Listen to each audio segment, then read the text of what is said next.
আগামীকালের রাশিফল, চন্দ্র রাশির ওপর, কর্কট রাশি, 10 জানুয়ারি 2026। কিছু অনিবার্য পরিস্থিতি আপনাকে কিছুটা অস্বস্তি দিতে পারে, কিন্তু আপনি অবশ্যই আপনার ভারসাম্য বজায় রাখার চেষ্টা করবেন এবং পরিস্থিতি নিয়ন্ত্রণে আনতে তাৎক্ষণিক প্রতিক্রিয়া জানানো উচিত নয়।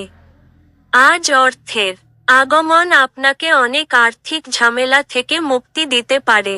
পরিবারের সদস্যদের সাথে কিছু হালকা মুহূর্ত কাটান।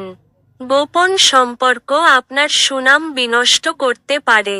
আজকের সময়ে নিজের জন্য সময় খুঁজে পাওয়া খুব কঠিন, কিন্তু আজকের সময়ে আপনার কাছে নিজের জন্য ভরপুর সময় আছে। আপনার স্ত্রী আজ তার নিজের কাজ নিয়ে খুব বেশি নিবিষ্ট থাকবেন, যা আপনাকে সত্যিই খুব হতাশ বোধ করাবে। তিনি আপনার সাথে কথা বলতে চান না, সেক্ষেত্রে নিজেকে আপনার প্রেমিকার উপর জোর করবেন না। তাদের সময় দিন, পরিস্থিতি যেমন নিজের উন্নতি করবে। আপনার ভাগ্যবান সংখ্যা 7।